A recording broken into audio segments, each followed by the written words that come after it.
नमस्कार, एकमत डिजिटलच्या बजेट महासंवाद या विषय चर्चासत्रामध्ये मी सुनील आपल्या सगळ्यांचं स्वागत करतो।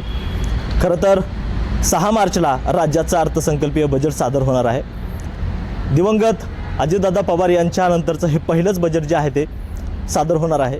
खरं तर राज्याचे मुख्यमंत्री देवेंद्र फडणवीस हे बजेट 6 तारखेला जे आहे ते सादर करणार आहेत आणि आत्तापर्यंत जर पाहिलं सत्ताधारी पक्षामधले जे मंत्री आहेत त्यांनी या राज्यामध्ये अनेक विकासाच्या योजना आणल्या, विकासाची कामं केली आणि त्यावरतीच त्यांनी या विधानसभा असतील किंवा स्थानिक स्वराज्य संस्थांच्या निवडणुका असतील त्याच्यावरती मतदान मागितलं आणि त्यांचा दावासुद्धा असाच आहे की लोकांनीसुद्धा आम्ही केलेल्या विकासाच्या कामावरती आम्हाला निवडून दिले आणि आम्हाला पुन्हा एकदा लोकांचे काम करण्याची संधी दिलेली आहे। खरं तर दरवर्षी राज्याचं ज्यावेळेस अर्थसंकल्पीय बजेट सादर होतं त्यावेळेस अनेक क्षेत्रासाठी वेगवेगळ्या घोषणा केल्या जातात, अनेक मोठ्या तरतुदी केल्या जातात, मात्र प्रत्यक्षात त्या योजना त्या घोषणा ज्या आहेत ते प्रत्यक्ष अंमलात येतात का आणि तळागाळापर्यंत पोहोचतात का हा प्रश्न आहे। आणि त्याच अनुषंगानं आज जे आहे एकमत डिजिटल या सगळ्यांचा आढावा घेण्यासाठी जे आहे ते एकमत डिजिटलच्या माध्यमातून बजेट महासंवाद जो आपण कार्यक्रम राबवत आहोत आणि खरं पाहिलं तर प्रत्येक क्षेत्रामधला हा आढावा आपण घेत आहोत आणि प्रत्येक क्षेत्रामध्ये खरंच सरकारच्या ज्या योजना आहेत त्या तळागाळापर्यंत पोहोचल्यात का आणि सर्वसामान्य नागरिकांना या बजेटबद्दल काय वाटतं या सगळ्यांचा आढावा घेण्यासाठी आपण आजच्या या चर्चासत्रामध्ये आपण सहभागी आहेत। आपल्यासोबत आज खरं तर मान्यवर डॉक्टर ज्योती सूळ मॅडम आहेत। खरं तर मॅडम IMA महिला संघटनेच्या प्रमुख आहेत। त्याचबरोबर मॅडमचं जर पाहिलं तर मॅडमनं प्रत्येक शाळांमध्ये जाऊन जे आहे ते जनजागृती जी आहे ते आरोग्याच्या बाबतीत त्यांनी केलेलं आहे। त्याचबरोबर ॲडव्होकेट शहदादी शेख मॅडम आपल्यासोबत आहेत। खरं तर मॅडम संस्थापक अध्यक्ष आहेत संविधान सेवा संघाच्या। त्याचबरोबर महिलांच्या बाबतीत जे अवेअरनेस येण्यासाठी अनेक कायद्याच्या अभ्यासकसुद्धा आहेत मॅडम आणि महिलांमध्ये कायद्याबाबतीत जनजागृती व्हावी यासाठी मॅडमचा खूप मोठा प्रयत्न आहे। त्याचबरोबर प्रीतम जाधव मॅडम आपल्यासोबत आहेत। खरं तर महिला व्यावसायिक आहेत आणि आत्तापर्यंत त्यांनी बचत गटाच्या माध्यमातून अनेक महिलांना सक्षम करण्याचं काम मॅडमने केलेलं आहे आणि महिलांना त्यांच्या हाताला रोजगार उपलब्ध करून देण्याचं कामसुद्धा त्यांनी केलेलं आहे। त्याचबरोबर आपल्यासोबत डॉक्टर पल्लवी पाटील मॅडम आहेत। खरं तर मॅडम प्राध्यापिका आहेत आणि राजर्षी शाहू महाविद्यालयामध्ये त्यांनी अनेक विद्यार्थ्यांना घडवण्याचं काम करत आहेत आणि सगळ्याच मान्यवरांचं या चर्चासत्रामध्ये मी स्वागत करतो। खरं तर पहिला माझा प्रश्न मॅडम आपल्यापासून आहे।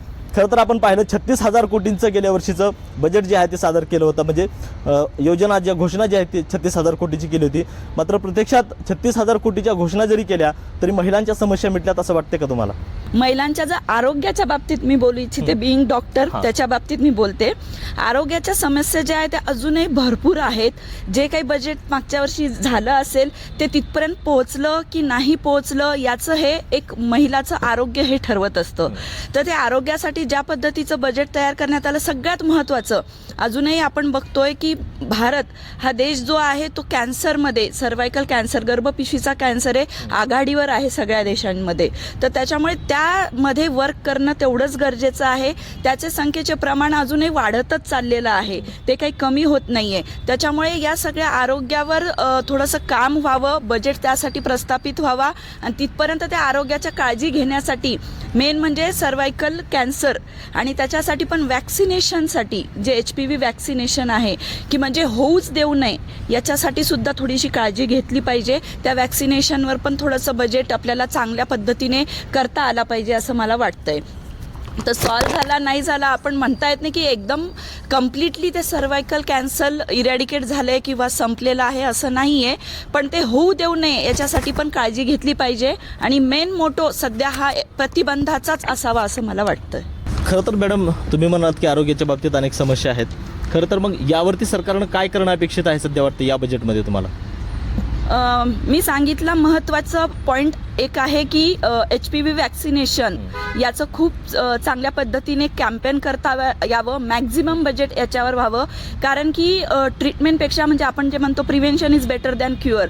जर मुलींमध्येच 9 ते 14 वर्ष वयोगटामध्ये हे वॅक्सिनेशन देण्यात यावं आणि ते फ्रीली अवेलेबल करण्यात यावं, जसं आपलं पिडियाट्रिक वॅक्सिनेशन शेड्यूल आहे तसं या पद्धतीचं फ्री वॅक्सिनेशन त्याच्यामध्ये HPV वॅक्सिन करता यावं जेणेकरून प्रतिबंध होईल गर्भपिशवीच्या कॅन्सरचा।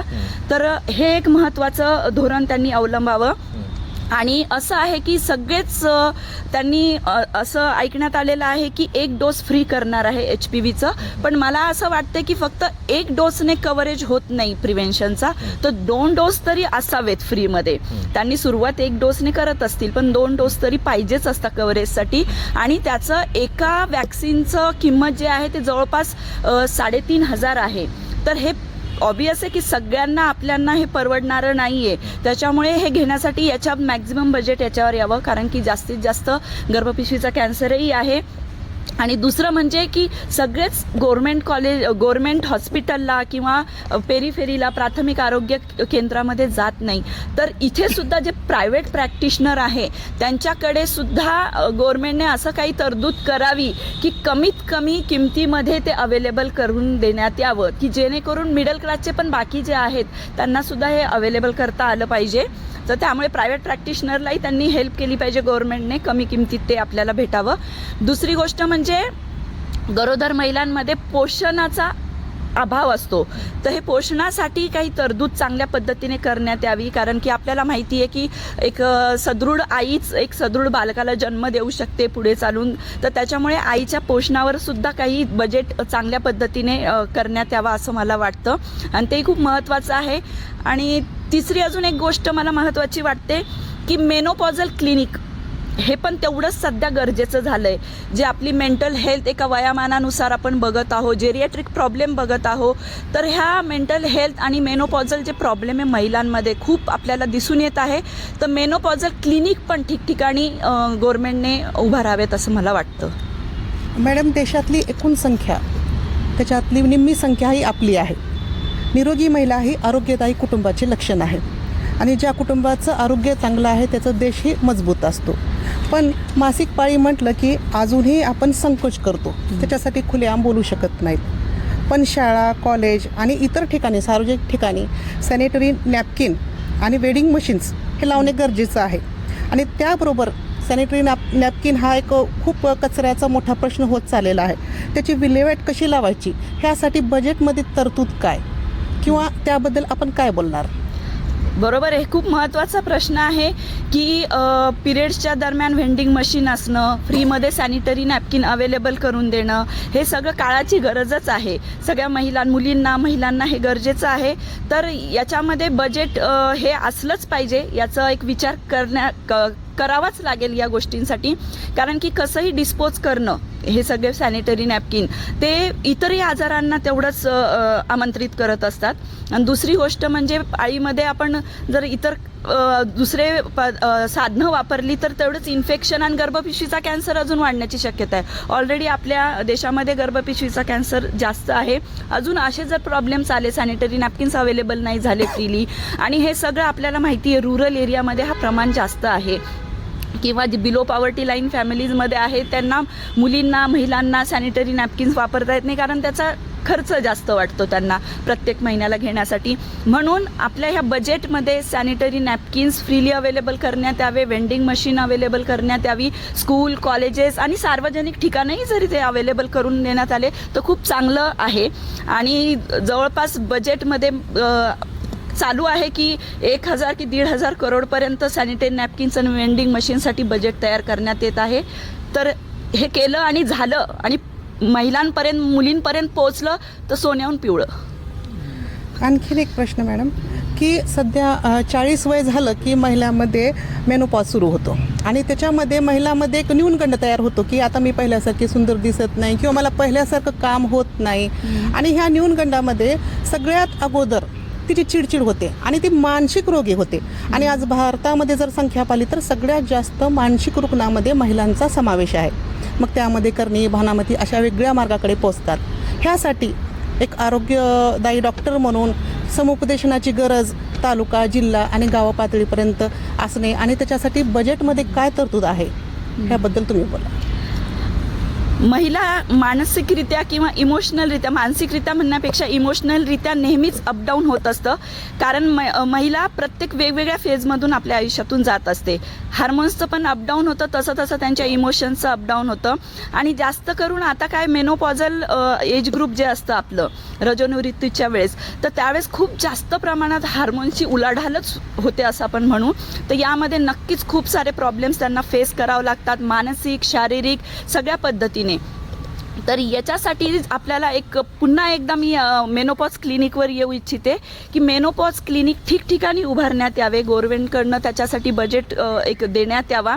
आणि ठीक आहे, जनजागृतीचे कार्यक्रम किंवा असं होत असतं, त्यात काय तरतूद करण्यात यावी, काय सपोर्ट करण्यात यावं, त्यांना आपलं मनातलं व्यक्त करण्यासाठी पण एखादं क्लिनिक असावं. त्यात मेनोपॉज क्लिनिकमध्ये नुसतं आम्ही गोळ्या देण्याच्या गोष्टी करत नाही आहे, तर एक मेंटल सपोर्ट, इमोशनल सपोर्ट पण तेवढाच गरजेचा आहे. त्या मेनोपॉज क्लिनिकमध्ये ते सगळं अवेलेबल करून देण्यात येतं.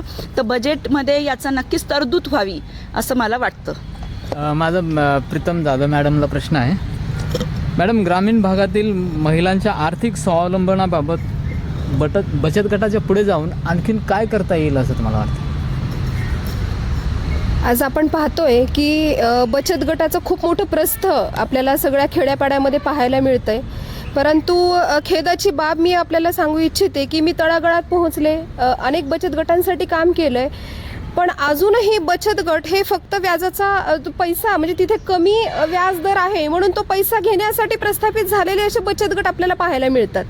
तर ही अतिशय खेदाची बाब आहे.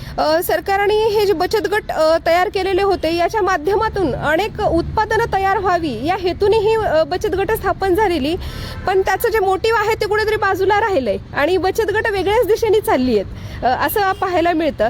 तर मला असं वाटतं की या लोकांना व्यवस्थित मार्गदर्शन, ट्रेनिंग आणि जी काही पॅकेजिंग असेल, लेबलिंग असेल किंवा वेळोवेळी त्यांना जे पुरवल्या, तर या बचत गटाच्या माध्यमातून चांगली प्रोडक्ट बाहेर येतील. कारण आज आपण पाहतोय की घरगुती पदार्थांना किंवा घरगुती उत्पादनांना जी चव आहे हीच सर्वांना पाहिजे, पण मग ती आपल्यापर्यंत का नाही पोहोचत आहे? तर त्या दोन्हीमधली जी तफावत आहे ती बचत गटांना मार्गदर्शन कमी पडतंय कुठेतरी. फक्त त्याचा हेतू दुसरीकडे जातोय, त्यातनं पैसे घेणे, कमी व्याजदर आहे म्हणून ते पैसे दुसरीकडे वापरणे असा प्रकार चालू आहे. त्यांना ते मार्गदर्शन खूप गरजेचं आहे. माझा प्रश्न डॉक्टर पल्लवी पाटील मॅडमला आहे.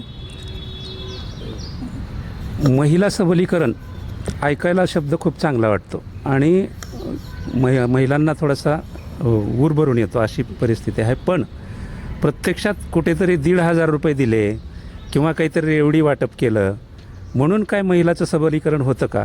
त्याच्यासाठी सरकारनं काय तरतूद केली पाहिजे आणि काय ठोस पावलं उचलले पाहिजेत?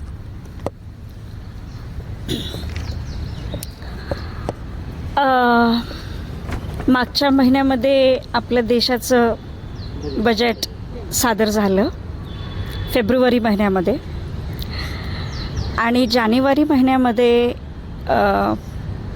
खूप कमी पेपरमध्ये एक न्यूज माझ्या वाचण्यामध्ये आली की यवतमाळमध्ये जवळपास 21 शेतकऱ्यांनी आत्महत्या केली यवतमाळमध्ये.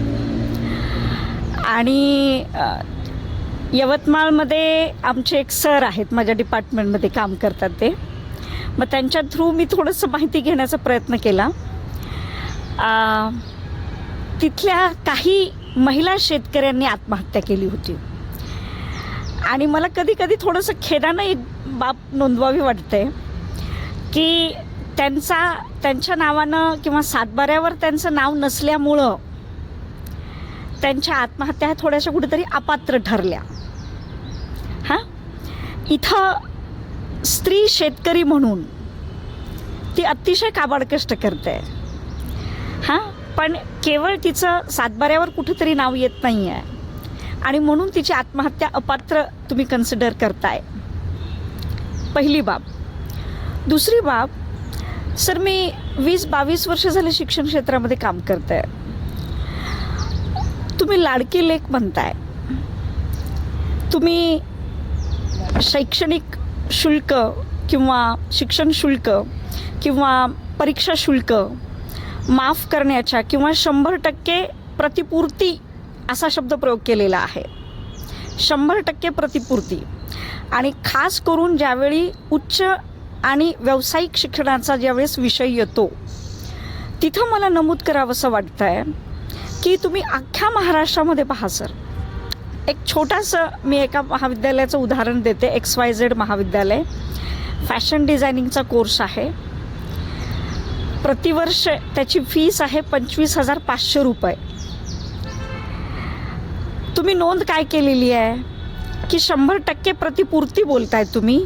म्हणजे अशी विद्यार्थिनी जी लाडकी लेक या स्कीमच्या अंतर्गत तिची कौटुंबिक तिचं उत्पन्न 8 लाखापेक्षा कमी आहे, अशी विद्यार्थिनी त्या स्कीमच्या अंतर्गत तुमच्याकडे व्यावसायिक शिक्षण घेण्यासाठी येते. ठीक आहे. पण तुम्ही काय म्हणताय की नाही बाबा ठीक आहे, आम्ही तुझी नोंदणी करून घेऊ, पण तुला यावर्षीचे 25,500 रुपये भरावे लागतील. पण ज्यावेळी तू शासनाकडे ते आम्ही सगळं काही पाठवू आणि शासनाकडून ज्यावेळी ते तुमचं मान्य होऊन येईल त्यावेळी मग आम्ही ते तुझ्याकडे ते रिफंड करू. ठीक आहे. पण या सगळ्या प्रोसेसमध्ये कसं आहे सर माहीत आहे का, स्कीम निघते पण ती रूट लेवलला जाते की नाही हा एक खूप मोठा विषय आहे. आणि त्याच्यासाठी तुमचं जे नियोजन आहे, ठीक आहे, तुमचं सुपरविजन जे आहे ते सुपरविजन योग्य पद्धतीनं होऊ लागलेलं आहे का नाही. ठीक आहे.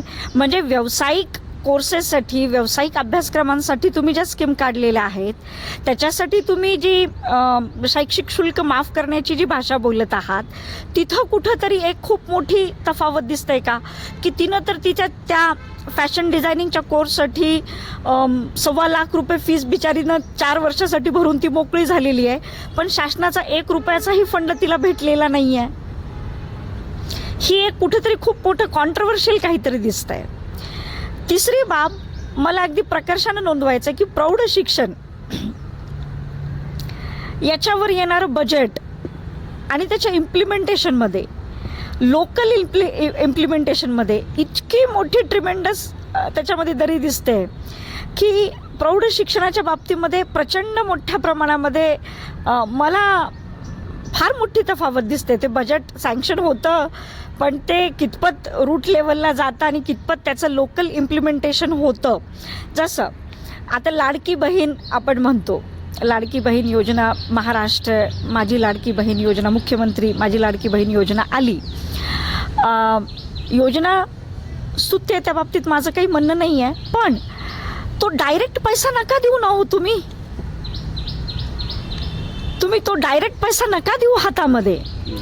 तुम्ही तो पैसा काहीतरी, जसं आता इंदिराजींनी मध्यंतरी एक खूप चांगला उपक्रम राबवला होता इंदिराजींच्या काळामध्ये. त्यांनी पहा की त्यांना ती स्कीम राबवायची होती पण त्यांनी ते दगड तोडून वगैरे अगदी पुढचे 10 वर्षाचे दगड वगैरे तोडून त्यांनी मग तो पैसा जो आहे तो वेगळ्या पद्धतीनं फिरवत तो त्यांच्यापर्यंत घेऊन गेला. त्यामध्ये त्यांच्याकडून श्रमपरिहार करून घेतला आणि मग तो रोजगार हमी योजनेअंतर्गत तो पैसा दिला त्यांना. म्हणजे मला काय म्हणायचं, तुम्ही अशा पद्धतीच्या ज्यावेळेस स्कीम राबवता त्यावेळी कुठंतरी मला असं वाटतंय की तुम्ही थोडंसं एक धोरण, मला असं वाटते की तुम्ही महिलांना कुठं अपंग बनवताय का या दृष्टिकोनातून. सक्षमीकरण करावं आपण त्यांना स्किल द्याव्यात, त्यांच्यामध्ये कौशल्य निर्माण करावीत आणि कौशल्य निर्माण करून त्याच्या थ्रू आपण त्यांना पैसा प्रोव्हाइड करूया ना. असा डायरेक्ट मनी देणं हे कुठंतरी मला असं वाटतं की आपण त्यांना कुठेतरी म्हणजे पोचतोय किंवा आपण त्यांना आपल्यावर म्हणजे गव्हर्नमेंटवर डिपेंडंट करतोय.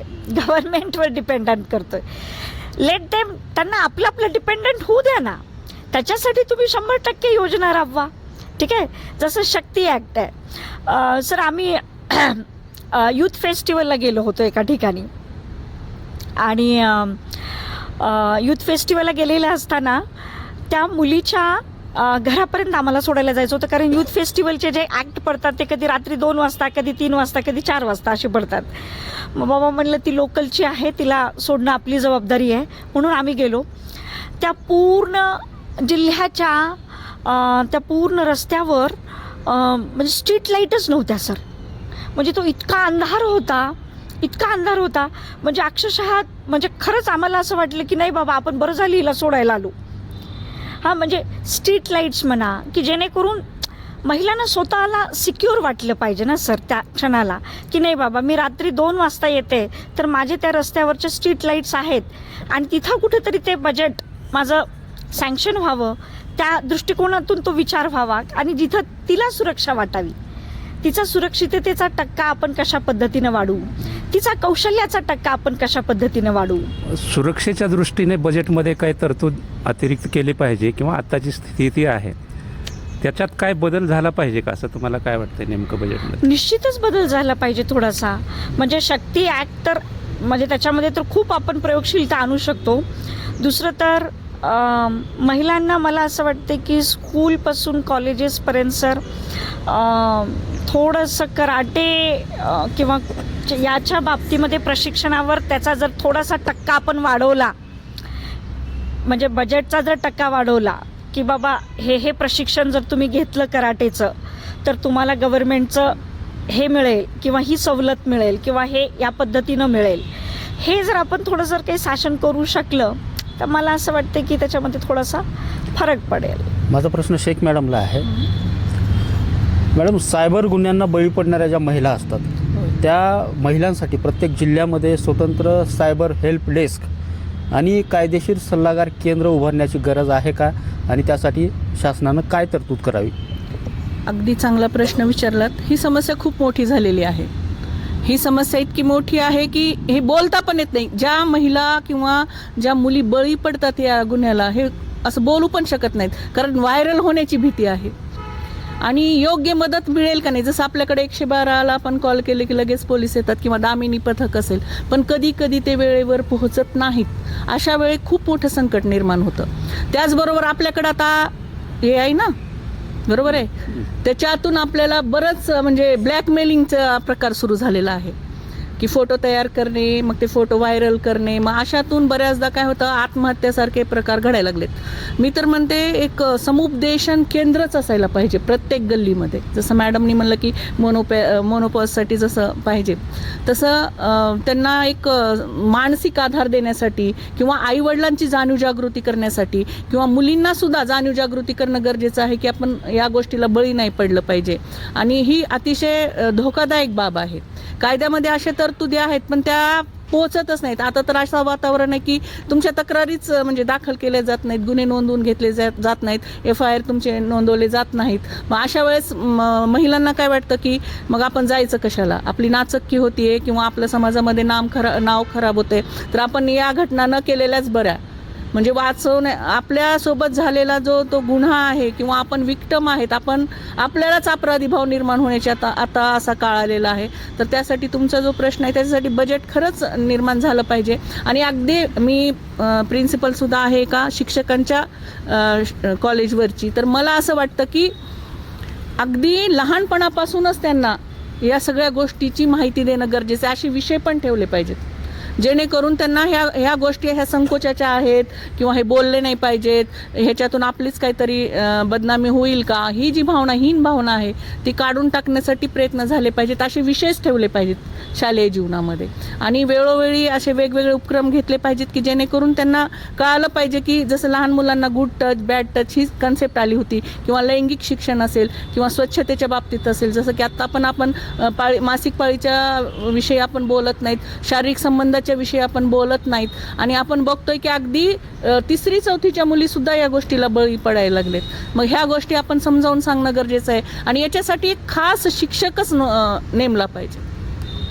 मॅडम, पीडित महिला ज्या असतात त्या महिलांच्या तात्पुरत्या निवासासाठी असलेल्या शक्ती सदन असेल किंवा वन स्टॉप सेंटरची जी संख्या आहे ती वाढवण्याची गरज आहे का आणि तशी निधीची तरतूद व्हायला पाहिजे का? अगदी बरोबर. कारण मी जसं आत्ता म्हटलं की बऱ्याचदा काय होतं, महिला या गोष्टी काही महिला ह्या लढायला तयार असतात पण त्यांना समाज वाळीत टाकतात, अगदी घरचे सुद्धा वाळीत टाकतात. मग अशा वेळी त्या महिलांनी जायचं कुठं? मग ज्या सक्षम आहेत खरंच त्या जातीलही, पण काही प्रेरणेने उत्स्फूर्तपणे या गोष्टीमध्ये सहभागी होतात त्यांना मात्र असा आश्रय मिळत नाही. मग अशा वेळेस अशा पद्धतीचे जर निवारे किंवा निवासस्थान किंवा पुनर्वसन केंद्र जर निर्माण केले गेले आणि त्यासाठी जर बजेट बजेटची योजना राबवली गेली तर नक्की समाजामध्ये फरक पडेल. जाधव मॅडमसाठी एक प्रश्न आहे. मॅडम, महिला सक्षमीकरण म्हटलं की फक्त महिलांचे बचत गट दिसतात, त्यांची उत्पादनं दिसतात, पण फक्त बचत गट किंवा शिवणकाम याच्या पुढे जाऊन कुठंतरी या महिलांना ड्रोन पायलट किंवा डेटा एंट्री किंवा सोलार तंत्रज्ञ यासारख्या आधुनिक क्षेत्रात महिलांचा सहभाग वाढवण्यासाठी विशेष काही तरतूद असली पाहिजे का? नक्कीच बचत गट ही पहिली पायरी आहे आणि त्याच्या पुढची पायरी जायला काही हरकत नाही. किंवा जेव्हा आपण एखादी सक्षम महिला तिथून बाहेर पडली आहे तर तिला पुढे आता आपण पाहतोय की इथल्या आसपासच्या खेड्यामध्ये, लातूर जिल्ह्यामधल्याच आसपासच्या खेड्यामध्ये सुद्धा कित्येक आपल्या ड्रोन दीदी वगैरे नामांकित बाहेर प्रसिद्ध झालेल्या आहेत. तर महिला आलेल्या आहेत त्याच्यामध्ये आणि नक्कीच याच्यासाठी एक वेगळी तरतूद असलीच पाहिजे. कारण महिला ही फक्त घरकाम किंवा मग आम्ही जी घरगुती उत्पादनं करतो इथपर्यंत लिमिटेड नसून आज महिला आपण पाहतो की अगदी तळागाळात म्हणजे कचरा उचलण्याच्या कामापासून ते पायलट पर्यंत सगळीकडे महिला आहेत.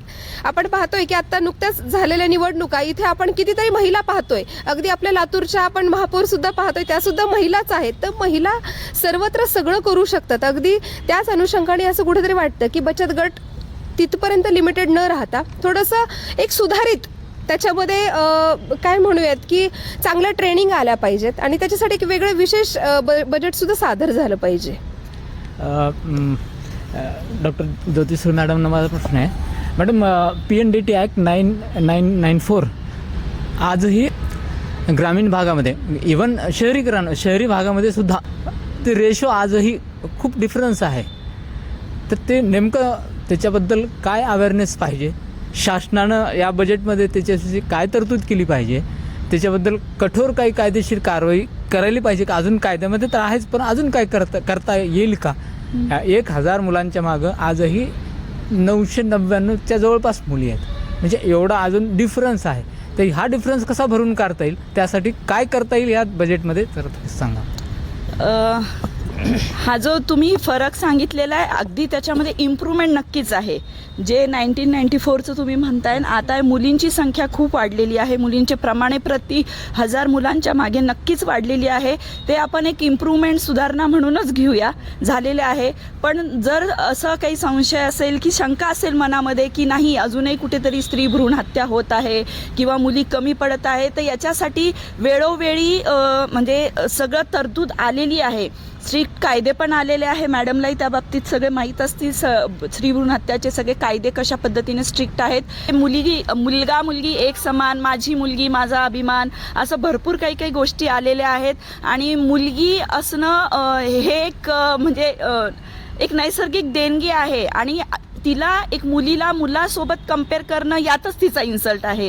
त्याच्यामुळे मुलगी स्पेशल आहे हे पण दाखवणं काही गरजेचं नाही सध्याच्या काळात. कारण महिला ह्या खूप आघाडीवर आहे पुरुषांपेक्षाही. सगळ्या मॅनेजमेंटमध्ये आपण सगळं बघत आहोत. राष्ट्रपती, आपल्या लातूरच्या कलेक्टर सगळ्या महिलाच आहे. त्यामुळे ह्या चांगल्या पद्धतीने आणि त्यांना जास्तीत जास्त वाव मिळावा आपण हे बघण्यात येत आहे की आज पण जसं मॅडमने सांगितलं महापौर पण महिला आहे. तर अशा पद्धतीने सगळीकडे जर आपल्या महिलाच दिसत आहेत आणि त्यांना प्रत्येक ठिकाणी प्रोत्साहन मिळत आहे की नाही तुम्हाला पण चान्स आहे महापौर होण्याचा, तुम्हाला पण कलेक्टर होण्याचा चान्स आहे, तुम्हाला राष्ट्रपती होण्याचा चान्स आहे, हे सगळीकडे दिसत असेल तर कुणाला मुलगी नको वाटेल. तिथे असे चान्सेस कधी देण्यात आले नाही. आणि हे सुरुवात होते आपल्या घरापासूनच सुरुवात होते ह्या सगळ्या गोष्टींची. तर मुलीला शिक्षण, बेटी बचाओ बेटी पढाओ आणि बेटी को आगे भी म्हणजे पुढे पण चालून वाचवलं पाहिजे. ते कशा पद्धतीने बाकी जे दुष्कर्म होत आहे त्यातूनही सगळ्यात महत्त्वाचं म्हणजे आईवडिलांना हे मुलगी राहणं सगळ्यात मोठं टेन्शनमध्ये. म्हणजे ती स्वतः मुलगी असणं हे टेन्शन नसतं, पण त्या मुलीबरोबर सोबत काय काय वाईट गोष्टी होऊ शकतात. मग ते हुंडाबळी असेल किंवा एखादं दुष्कर्म असेल, रेपचे प्रकरणे आपण बघतोय, सगळे सायबर क्राईम पण आपण बघतोय, बळी पडतात, मुलीच जास्त बळी पडतात. तर या संदर्भात पण काहीतरी ॲक्टिव्हिटीज झाल्या पाहिजे, लॉ कडक झाले पाहिजे सगळ्या पद्धतीने. आणि अशा सुविधा काही उपक्रम चालू आहे. त्याच्यासाठी अजूनही काहीतरी बजेट जर करता आलं मुलींच्या प्रोटेक्शनसाठी, मुलींनी स्वतःच्या पायावर उभं राहावं याच्यासाठी पैसे देण्यापेक्षा त्यांनी स्वतःच्या पायावर उभं राहून आम्ही काहीतरी आहे, मी तुम्हाला सांभाळू शकते, हे जर तिच्या मनात आलं तर अशा पद्धतीचे उपक्रम सरकारने करावे आणि बजेट त्याच्यासाठी करण्यात यावा की डायरेक्ट पैसे देण्यापेक्षा तू स्वतःच्या पायावर उभी राहा आणि स्वतःचं जीवन जग आणि दुसऱ्यांनाही प्रोटेक्ट कर, दुसऱ्यांनाही खाऊ घाल, असं करण्याचं काही बजेट आलं ह्या उपक्रमासाठी तर जास्त युजफुल राहील डायरेक्ट पैसे देण्यापेक्षा. महिला जाधव मॅडमला माझा प्रश्न आहे. महिला उंच भरारी घेतात आणि यशस्वी ठरतात, हे खरं आहे. पण आज आपण ग्राउंड लेवलवर जर बघितलं तर अनेक ठिकाणी आणि अनेक लोक म्हणजे सुधारित जरी असले, सुशिक्षित जरी असले, तर मुलगी नकोशी वाटते असं एक चित्र आहे अजूनही. असं का वाटावं आणि सरकारनं याच्यासाठी काय योजना आखाव्यात आणि काय तरतुदी कराव्यात आणि काय निर्णय घ्यावेत असं तुम्हाला वाटतं? तसं बघायला गेलं तर आपण फार मोठा बदल बघतोय समाजात की मुलगी नको असं काही कुणी आता राहिलेलंच नाहीये. मुळात मला स्वतःला मुलगी नाहीये तर मला त्याची खूप खंत आहे. आणि आजकाल सगळ्या पालकांना वाटतं की आम्हाला मुली असाव्या.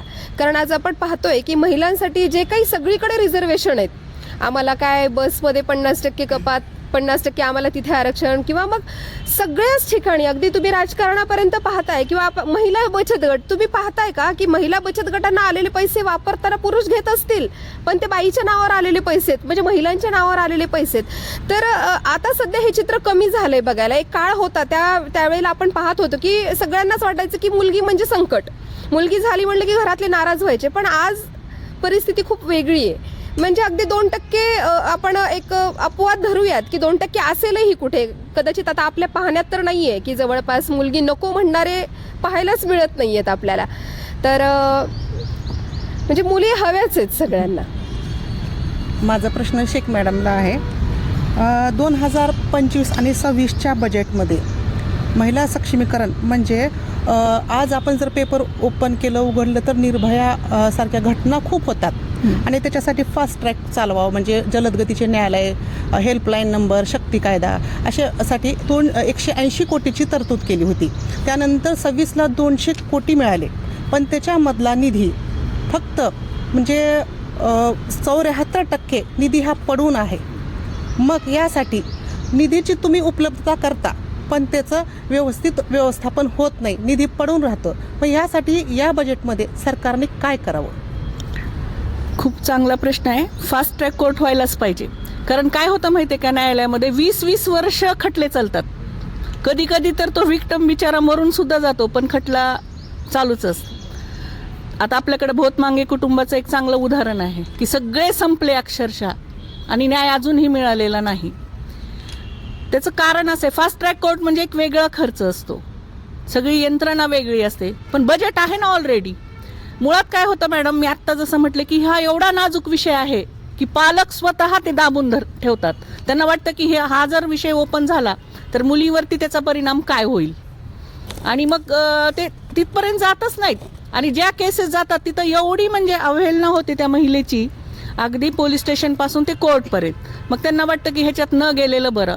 आणि यामुळं काय होतं की योग्य ते योजना ज्या आहेत त्या राबवल्या जात नाहीत आणि तो बजेट तसाच राहतो. बरं, तो बजेट तिथं तसाच राहिलाय म्हणून पुढं दुसऱ्या गोष्टीसाठी त्याचा वापर होत नाही. जसं आता मॅडमनी म्हटलं की आपल्याकडं कराटेचे क्लासेस वगैरे, जसं आपल्याकडं फिजिकल एज्युकेशनचा एक शिक्षक असतो, आता त्याला पुढं अपडेट केलं पाहिजे ना.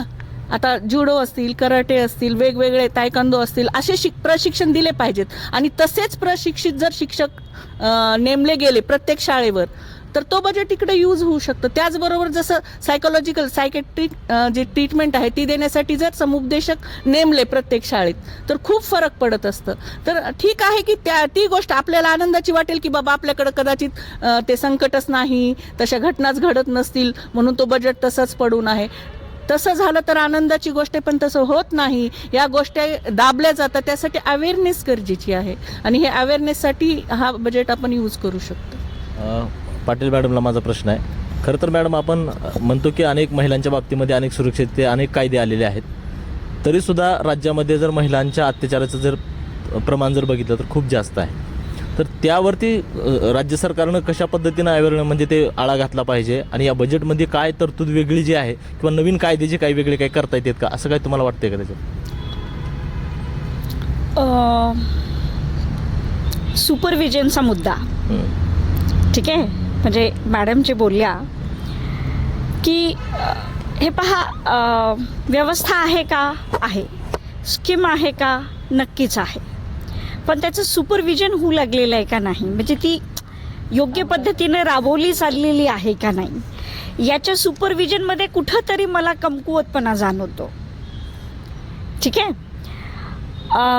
मुलीनं एखादी रिपोर्ट पोलीस स्टेशनमध्ये जाऊन दाखल करेपर्यंत, इवन दो ती पोलीस स्टेशनमध्ये गेल्यानंतर तिला असुरक्षित वाटणं, त्या स्पॉटला त्या पोलिसांच्या समोर सुद्धा तिला ती सुरक्षिततेची भावना शेवटच्या मिनिटापर्यंत येत नाही कधी कधी. म्हणजे अशा 1-2 केसेस झालेल्या आहेत की माझ्या विद्यार्थिनींना घेऊन मी पोलीस स्टेशनला गेलेली आहे. मैडम आप साथ में चलिए ना, वहाँ हमें थोड़ा ये होता है, इनसिक्योर महसूस होता है. ठीक आहे. इथं मग कुठंतरी आपण महिला सुरक्षा द्यायला कमी पडलो का? तिला हे असं का वाटू लागलेलं आहे की बाबा मी ज्याची कंप्लेंट करायला चाललेली आहे तिथं, आणि जिथं चाललेली आहे ते ठिकाण योग्य आहे, मग तिथं कुठंतरी आपण कंप्लेंट करू म्हणजे असुरक्षित भाव जो निर्माण होतोय. मग अशा पद्धतीनं की जसं वन स्पॉट सेंटर जी स्कीम आलेली, ठीक आहे, या स्कीममध्ये आपण महिलांमध्ये तो अवेअरनेस, हे पहा आज कसं झालेलं आहे, महाराष्ट्राची जर लोकसंख्येचा विचार केला जवळपास ती 13 कोटी 13.5 कोटी लोकसंख्या आहे, आणि महिलांच्या लोकसंख्येचा जर विचार केला तर 6-6.5 कोटीच्या घरामध्ये महिला येतात. ठीक आहे. म्हणजे 6.5 कोटीच्या अंगाने ज्यावेळी तुम्ही विचार करताय त्यावेळी त्या शेवटच्या तळागाळातल्या मुलीचाही तुम्हाला तेवढाच विचार करावा लागेल जेवढा की IIT मध्ये शिकणाऱ्या मुलीचा तुम्ही विचार करताय. ठीक आहे. म्हणजे तिच्या सगळ्या अनुषंगाने ज्यावेळी आपण विचार करतोय की बाबा तिची सुरक्षितता, तिला मिळणारा अवेअरनेस आहे का तिच्यामध्ये. आज महिला TVशी खूप रिलेटेड आहेत बरं का. मला कुठंतरी असं वाटतंय की RBIचं एक ॲडव्हर्टाइजमेंट येतं बघा TVवर, सावधान रहे सतर्क रहे. RBIनं ते ॲडव्हर्टाइजमेंट द्यायला सुरू केलं. आज महिला डेली एपिसोड थ्रू इतक्या TVशी कनेक्टेड आहेत, तिथं कुठेतरी आपण एखादी छोटीशी ॲडव्हर्टाइजमेंट द्यावी की जेणेकरून एखाद्या BA फर्स्ट इयरमधल्या शिकणाऱ्या मुलीला सुद्धा ती ॲड बघितल्यानंतर वाटेल की अरे नाही बाबा हे असं आहे का, मग मी असं करते, मग याच्या थ्रू मी ते पोलीस स्टेशनला तिकडे कंप्लेंट करते. म्हणजे छोट्या छोट्या ॲडव्हर्टाइजमेंट थ्रू सुद्धा आपण सुरक्षितते खूप चांगले हे मेसेजेस त्यांना देऊ शकतो बरं का.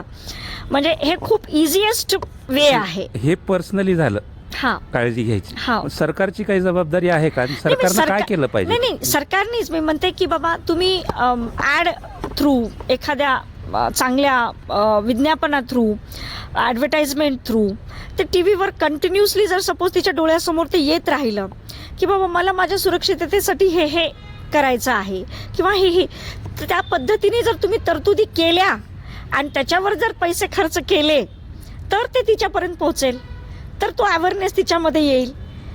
आणि जर ते तिच्यापर्यंत पोहोचलंच नाही तर तिच्यामध्ये तो अवेअरनेस पण येणार नाही ना, असं आहे. त्याच्यासाठी तुम्हाला ते म्हणजे त्या मंत्रालया थ्रू ते त्या पद्धतीचं बजेट काढून त्या पद्धतीचा अवेअरनेस तुम्हाला आधी तयार करावा लागेल, त्याचा एक प्रोग्राम तुम्हाला बनवावा लागेल आणि त्या प्रोग्राम थ्रू तिच्यामध्ये तो अवेअरनेस करावा लागेल. Thank you madam. माझा प्रश्न डॉक्टर सुळ मॅडमला आहे. मॅडम, महिलांच्या आरोग्याच्या संदर्भाने सरकार खूप मोठ्या योजना राबवतं, जे शासकीय वैद्यकीय महाविद्यालय रुग्णालयापासून ते पार ग्रामीण रुग्णालयापर्यंत आहेत. तरीही एक महिलांची चिंता, अपुरी झोप, ॲनेमिया, त्याच्याबरोबरच कॅल्शियमची कमतरता, PCOSDच्या तक्रारी, ह्या एकंदरीत नेमकं हाताळायचं कसं ॲज पर आवर ट्रीटमेंट, योजना किंवा त्याच्यावर होणारा खर्च, शासनाला देत असलेला लाभ, हे ॲज अबाव दॅट हे हाताळायचं कसं आणि याचं मेंटेनन्स महिलांनी कसं करायचं, ह्या संदर्भानं थोडंसं आपण सांगा. सगळ्यात पहिले तर यात दोष तर मी महिलेलाच देणार आहे. जर रक्ताची कमी असेल, काही न्यूट्रिशनची कमी असेल तर तिने स्वतःकडे लक्ष देत नाही असं मला वाटतं. तर महिलांनी पहिले स्वतःवर प्रेम करायला शिकावं, स्वतःकडे काळजी घ्यावी. कुठलेही लक्षणं असेल काहीही वाटलं तर पहिले डॉक्टरांचा सल्ला घ्यावा, डॉक्टरांशी कन्सल्ट करावं, कुठलाही आजार असेल. पण महिलांचं कसं असतं की नाही, मी पहिले घरच्यांचं सगळं बघणार, घर परिवार बघणार काय, आणि नंतर मग स्वतःकडे लक्ष देणार.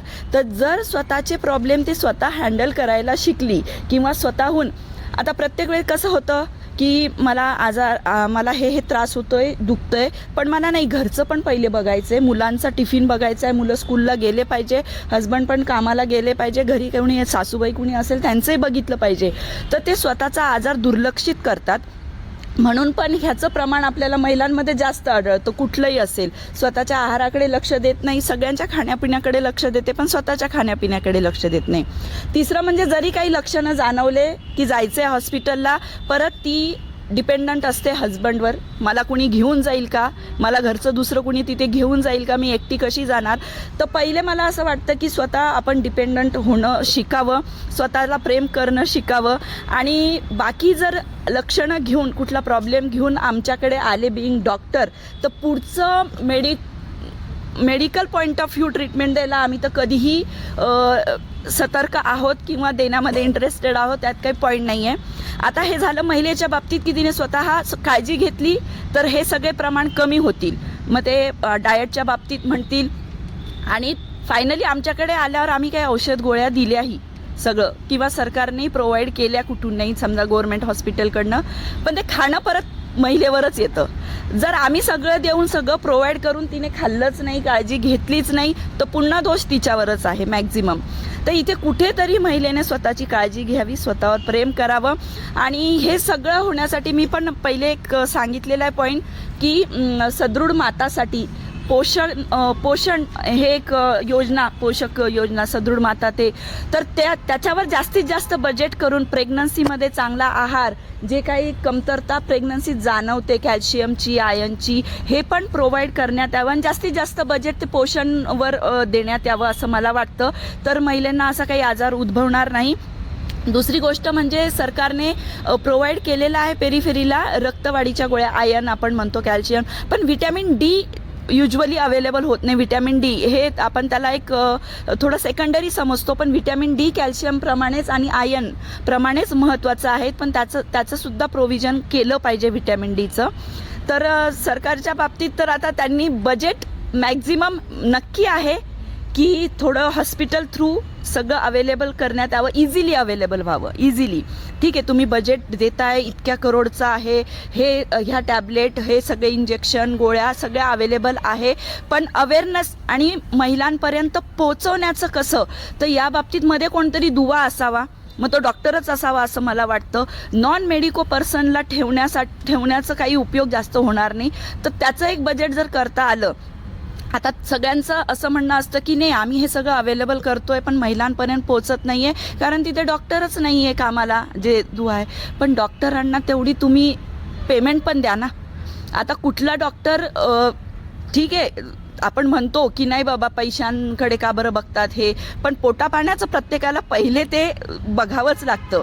असं कुणी नाही आहे की आपलं पोटापाण्याचं सोडून आपण सेवाच करत फिरणार. आपल्याला घर आहे, फॅमिली आहे. तर कुठल्याही डॉक्टराला जर प्रॉपर पेमेंट, तिथे पगार देण्यात आला की बाबा हे व्यवस्थित पगार आम्ही द्यावं, तर त्यासाठी पण एक सेपरेट बजेट काढा की प्रॉपरली त्यांना पेमेंट देऊन तुम्ही तुमचं हे काम आहे तिथे हँडल करा. आम्ही तर सुविधा उपलब्ध केल्या आहे पण त्या पेशंटपर्यंत पोहोचू द्या. तर नक्की डॉक्टरसुद्धा ते तिकडे जाऊन काम करायला तयार होतील. पण तेवढा विचार सरकारने केला पाहिजे की ते त्यांना परवडलंही पाहिजे तिकडे जाऊन काम करणं. खरं तर मॅडम, महिला आरोग्य आजही दुर्लक्षित बाब असल्याचं वारंवार निदर्शनास येत आहे. ग्रामीण भागात महिलांचं आरोग्य आहे जे अत्यंत गंभीर विषय जो आहे तो बनत चाललाय, त्याच्यावर काय उपाय व्हावेत असे तुम्हाला वाटते? महिला आरोग्य, कारण की आपल्याला माहिती आहे की पेरिफेरी किंवा रुरल एरिया, ग्रामीण भागामध्ये तुम्ही जे म्हणताय, कारण त्यांना अवेअरनेसच नाही आहे त्या गोष्टींचा. आता हे शहरी भागातील महिला कशा एज्युकेटेड आहे, त्यांना शिक्षणा थ्रू भरपूर गोष्टी माहिती, आजार काय आहे, कसा त्याला आपण रिकवर करावं, प्रिव्हेंट कसं करावं, हे महिलांना पहिली गोष्ट तर जागरूकता तेवढी आहे. पण ग्रामीण भागामध्ये तेवढी जागरूकता नाही आहे. तर अवेअरनेस कॅम्प तिथे झाले पाहिजे. अवेअरनेस कॅम्पसाठी सेपरेट बजेट करता आलं तर करा, तुम्ही सरकारने करावं असं मला वाटतं. तर त्या अवेअरनेस कॅम्पसाठी पुन्हा एकदा इकडचे डॉक्टर जे हायली एज्युकेटेड आहे, त्यांना सगळं माहिती आहे, त्यांनी जाऊन ती जागरूकता, ते अवेअरनेस कॅम्प तिकडे खेडेगावात ग्रामीण विभागात जाऊन घेतले पाहिजे. हां, आपण करतो, इथल्या स्कूलमध्ये करतो आपण, समजा काही डॉक्टर्स असतील अवेअरनेस घेतात, पण इथे ऑलरेडी एज्युकेटेड पॅरेंटचे एज्युकेटेड मुलं आहेत, त्यांना सगळं कळतं आहे, सगळी जागरूकता आहे, पॅरेंट्स सगळं सांगतात. आणि नाही सांगितलं तर आजकाल आपण यूट्यूबवर सगळीकडे गुगलवर सर्च करतो आणि जागरूकता त्यांना अवेअरनेस येते. तसं ग्रामीण भागात नाही आहे. तर अवेअरनेस प्रोग्राम कॅम्पेन हे घेतले पाहिजे आरोग्यावर, स्त्रीच्या पूर्ण हेल्थ अवेअरनेसवर, ते घेणं गरजेचं आहे. तिथेही काही बजेट जर देता आले फक्त अवेअरनेस कॅम्पेनसाठी तर खूप चांगली गोष्ट राहील. शेख मॅडमनं माझा एक प्रश्न आहे. मॅडम, घरगुती हिंसाचार प्रतिबंधक कायदा 2005, हुंडाबंदी कायदा 1961, लैंगिक छळापासून संरक्षण, गर्भलिंग निदान प्रतिबंधक कायदा, हे इतके सर्व कायदे आहेत. पण हे सगळे कायदे करत असताना ह्याला कायदेशीर समुपदेशन जो असतो विषय, तो समुपदेशन कुठं कमी पडतं का? किंवा मग हे एवढे मोठे कायदे केलेले असताना आता मॅडमने आरोग्याच्या विषयात महिला जसं स्वतःला म्हणजे आपण शोषक म्हणून ते शोषून घेतात, तसं ह्या कायद्यांचा वापर का होत नाही? मग ह्या कायद्यांचा वापर घेऊन महिला समुपदेशन होत नाही का नेमकं? मग हे कायदे कागदावरच आहेत आणि महिला पीडितच आहेत. हे कुठपर्यंत चालेल? ह्या संदर्भाने शासनाने काय केलं पाहिजे अजून की हे या कायद्यांचा महिलांना प्रत्यक्ष फायदा होईल? अगदी चांगला प्रश्न आहे. आपल्याकडं अगोदर एक राज्यशास्त्र, नागरिकशास्त्र म्हणून एक विषय असायचा, आजही आहे. अगदी तशा पद्धतीनं जर कायदे, बेसिक कायद्याचा जर एखादा विषय सुरू झाला शालेय जीवनापासूनच, तर बरीच काही जाणीवजागृती होईल. आणि सगळ्यात महत्त्वाचं, कायदेच माहीत नाही आहेत की हे आमच्यासाठी आहेत, आणि त्याची पूर्तता नाही झाल्यानंतर, जसं मी सांगितलं की FIR केल्यानंतर पोलीस घेत नाही, तर अशा वेळेस आपल्याला प्रायव्हेट कंप्लेंटसुद्धा करता येते. पण तिथं परत पैशाचा प्रॉब्लेम येतोय, कारण 4 ते 5 हजार रुपये आपल्याला तिथं खर्च करावे लागतात. मग अशा वेळी वाटतं की जाऊ द्या, कुठले द्यायचे. मग अशा वेळेस जर सरकारकडून काही मदत, आता लीगल ॲडवायझर सुद्धा द्यायला लागलेत गव्हर्नमेंटकडनं फ्रीमध्ये, पण ते असतात का तिथं उपलब्ध? परत त्यांची पर्सनल काही रिक्वायरमेंट असते का? आणि ते पूर्तता करण्यासाठी तिथं ते त्यांच्याकडे ते आहे का? ह्या गोष्टी सगळ्या महत्त्वाच्या आहेत सर. आणि जसं फास्ट ट्रॅक कोर्टचं बोललात आत्ताही मी ते सांगेन की फास्ट ट्रॅक कोर्ट होणं गरजेचं आहे. जोपर्यंत ज्या व्यक्तीने गुन्हा केलाय, गुन्हेगाराला शिक्षा मिळणार नाही, तोपर्यंत मागचा त्याच्यासाठी त्या गोष्टी करण्यापासून प्रवृत्त होणार नाही. बघा काय होतं माहिती आहे का, की आपल्याकडं तर शिवाजी महाराजांचा खूप मोठा वारसा आहे. त्यांनी ते एका पाटलाला रांझाच्या पाटलाला चौरंगा करून अगदी चौकात बसवलं होतं. तशा प्रकारच्या जर शिक्षा दिल्या गेल्या काही बाबतीत सार्वजनिक, तर ही पिढी नक्की सुधरेल मला असं वाटतं. आणि कायद्यात ही सुद्धा तरतूद व्हायला पाहिजे, काही हरकत नाही. जर सुधारणा होत असेल तर अशा घटना घडवून आणायला कायदेशीर पद्धतीनं तर खूप चांगलं होईल. कारण एवढे मोठे मोठे उदाहरणं आपल्याकडं आहेत आणि त्या उदाहरणातून आपण ते जर पुढं आणलो तर खूप चांगलं होईल. मी आत्ता बघतोय आपण कोर्टामध्ये गेल्यानंतर मला आनंद वाटतो की प्रत्येक जजच्या मागे शिवाजी महाराजांचे केलेले त्या शिक्षा किंवा त्या कायदे ते सुचवत आहेत त्या चित्राच्या माध्यमातून की तुम्हाला या पद्धतीनं न्यायनिवाडा करायचा आहे. आणि आपण हे करणं गरजेचं आहे. आणि हे अवेअरनेस आपल्याला अगदी लहानपणापासून येणं गरजेचं आहे. नाहीतरी काही ॲडवायझर, लीगल ॲडवायझर, जसं सरकारी वकील आहेत तसे काही वकील तुम्ही निवडा, त्याची एक टीम बनवा आणि अवेअरनेस सुरू करा. प्रत्येक गावात जाऊन वेगवेगळ्या जयंतीच्या पुण्यतिथीच्या निमित्ताने आपण लोकांना जर हे अवेअरनेस किंवा पत्रकं वगैरे छापून पंचायतमध्ये लावून किंवा ग्रामपंचायतचे जे वेगवेगळे कार्यक्रम असतात त्यामध्ये जर असा ऑफिसर जाऊन हे माहिती जर देऊ लागलं तर बरंच काही फरक पडणार आहे असं मला वाटतं. माझा प्रश्न जाधव मॅडमला आहे. केंद्रीय अर्थसंकल्पामध्ये परवाच्या 2026-27 मध्ये शी मार्ट एक योजना काढली सरकारने. यामध्ये ग्रामीण महिलांचं उत्पादन आणि त्याचं मार्केटिंग ह्याविषयी विशेष तरतुदी करण्यात आल्या. यामध्ये आता तुम्ही बचत गटाच्या माध्यमातून ग्रामीण महिलांचं जे उत्पादन घेता त्याला काय फायदा होणार आहे आणि राज्य सरकार त्याला कितपत मदत करणार आहे याविषयी तुम्ही बोलावं. सध्या चालू असलेले बचत गटाचे जे प्रोडक्शन आहेत किंवा जी काही चांगली उत्पादनं आहेत, तर अगदी खंत वाटते या गोष्टीची इथे सांगताना की या उत्पादनांना विकण्यासाठी योग्य अशी बाजारपेठ अद्याप उपलब्ध नाहीच आहे. तर मग या शी मार्टच्या माध्यमातून जर समजा महिलांना एक छानसा असा प्लॅटफॉर्म मिळणार असेल कारण विकणार कुठे हा खरंच खूप मोठा प्रश्न आहे आणि खूप सिरियस विषय येतो की महिला प्रोडक्शन खूप सारं करू शकतात.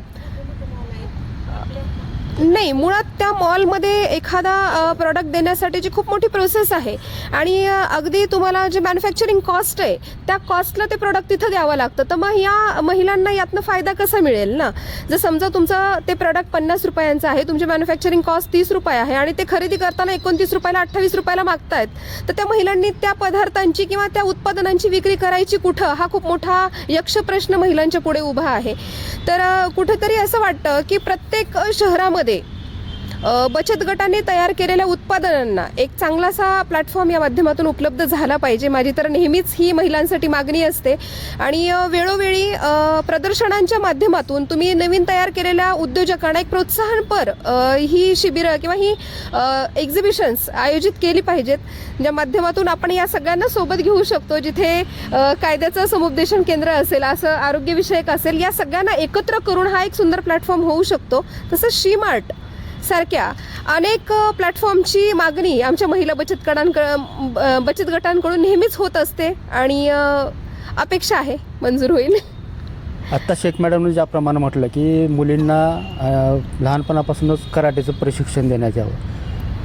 मॅडम, खरं पाहायला गेलं तर आपल्या बाजूला जो चायना देश आहे त्याच्यामध्ये कंपल्सरी लहानपणापासून कराटे क्लासेस आहेत. पण आपल्याकडं कराटे क्लासेस आहेत, आपल्याकडं तायक्वांदो आहे, जुदो आहे, कुंफू आहे, मार्शल आर्ट आहे, सगळेच आहेत, पण ते खाजगी आहेत आणि भरमसाठ फीस त्या ह्याची आहे.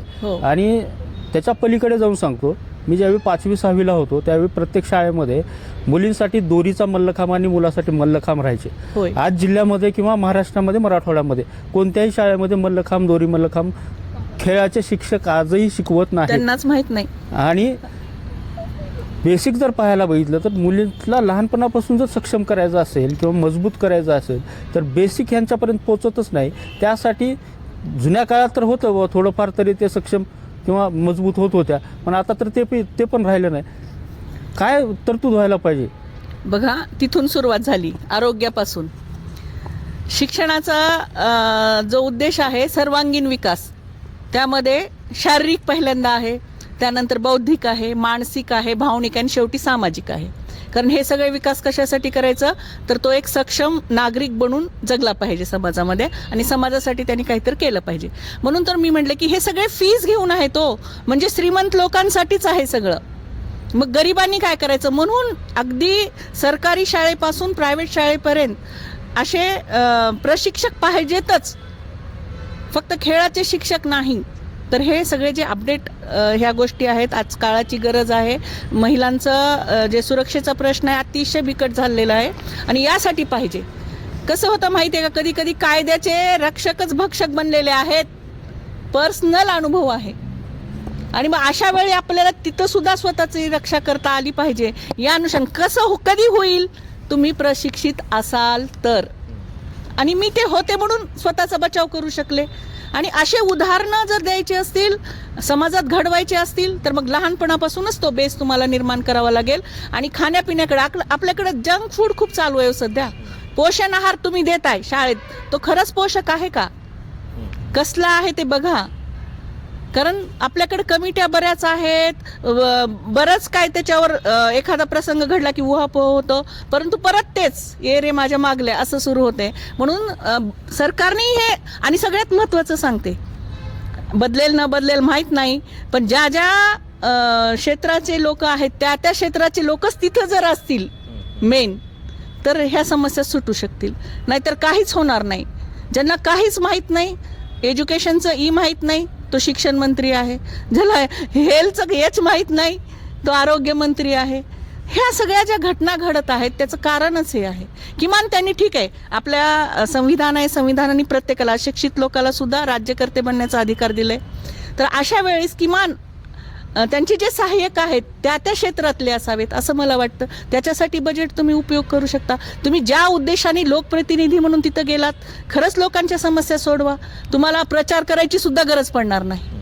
आम्ही तुम्हाला निवडून देऊ, बरोबर आहे की नाही? तर हे म्हणजे अगदी ग्राउंड रूट बेसवरून तर तुम्ही पार उच्च स्तरापर्यंत जर ही योजना अशा राबवल्या. खरं तर आपण या कार्यक्रमाच्या म्हणजे शेवटी जातोय. मॅडम, मी तुमच्याकडूनच येतोय. काय वाटतं, काय अपेक्षा आहेत तुमच्या या बजेटबद्दल उद्याच्या?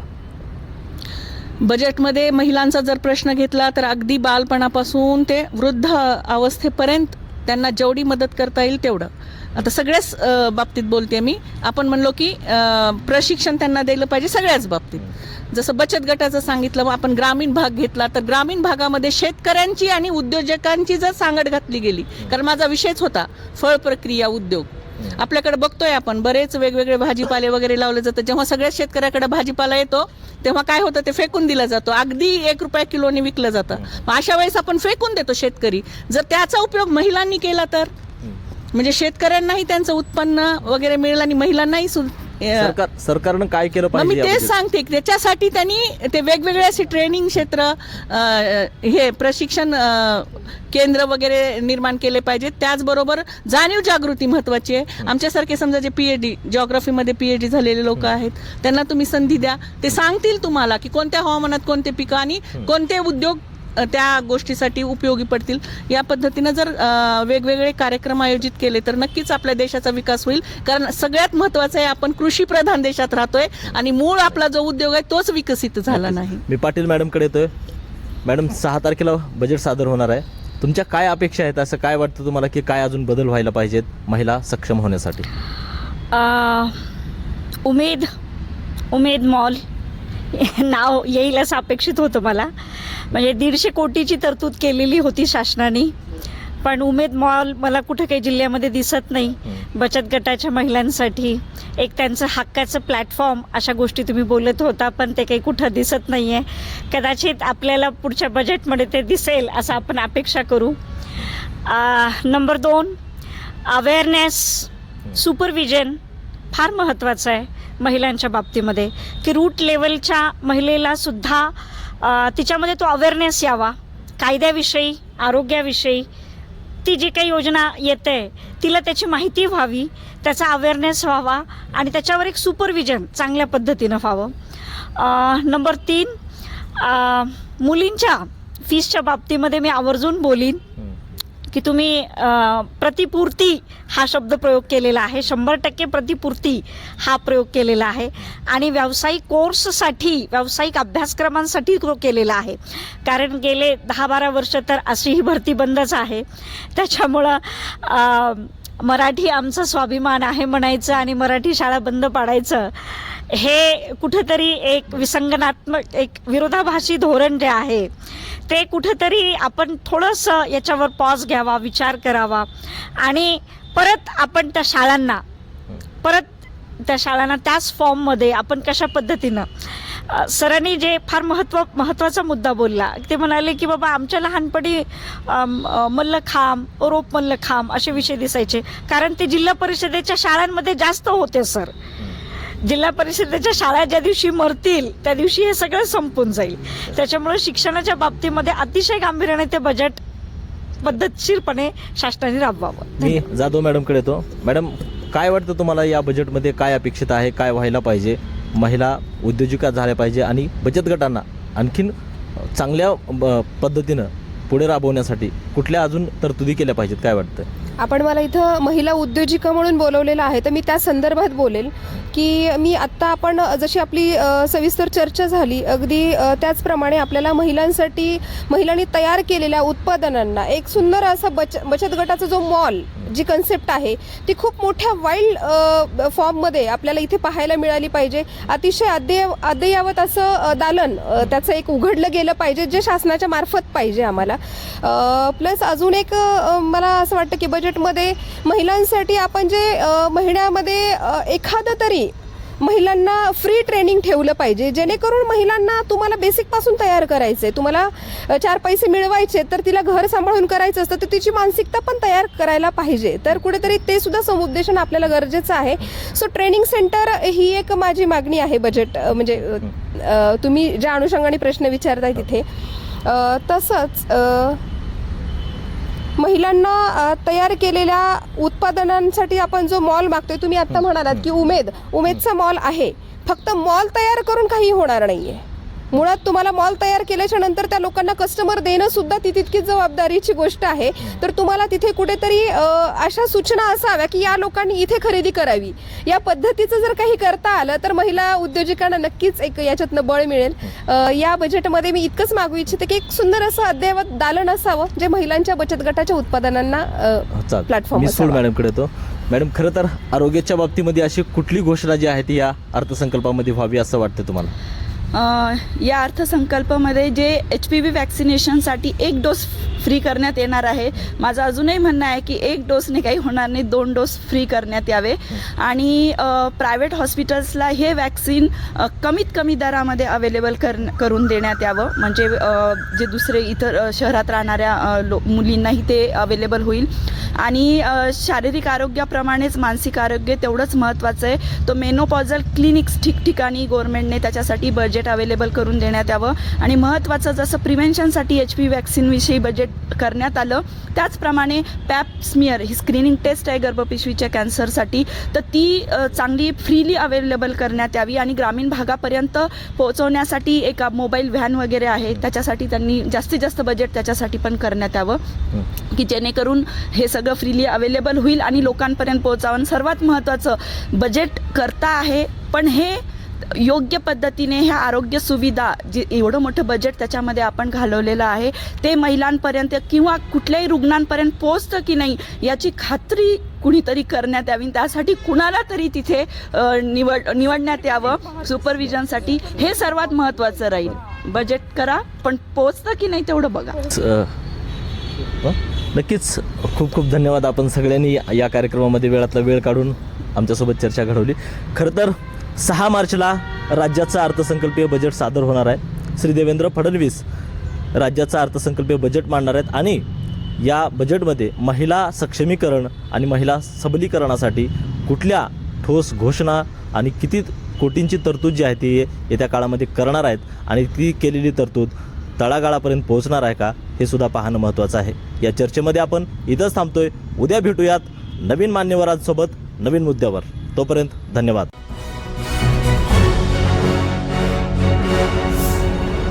Thanks for watching Ekmat Digital.